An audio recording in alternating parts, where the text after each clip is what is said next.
All right, this lesson learned is another lesson learned in the V-Tail Bonanza, and it has to do with usage of fuel and fuel management. And I know this is like the number one idiot mistake pilots make is they run their airplanes out of fuel, and that causes, I think, most of the crashes, most of the forced landings. We'll call it forced landings.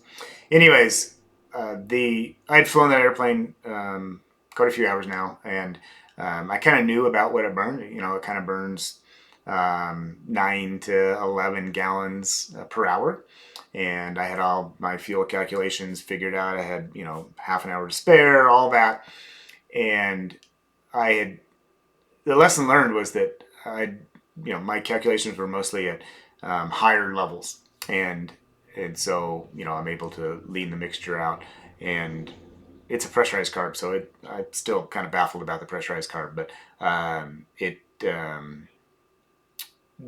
when you're flying, I flew at a lower altitude on the way back, and like 5,000 feet lower than what I normally do, and I'm just taking in the sights, and I was consuming much more fuel than I had calculated for.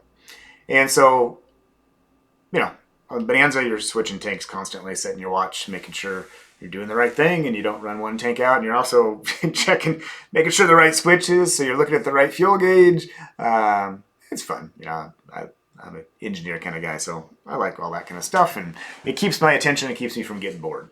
But I come in and I land, and when I'm filling up the aircraft, I realized that my fuel management numbers were off, and that was a lesson learned. Be very careful, understanding that you're going to burn different fuel at different altitudes, and accounting for it, and just always having extra reserves is very important because you don't want to have to do a forced landing without fuel.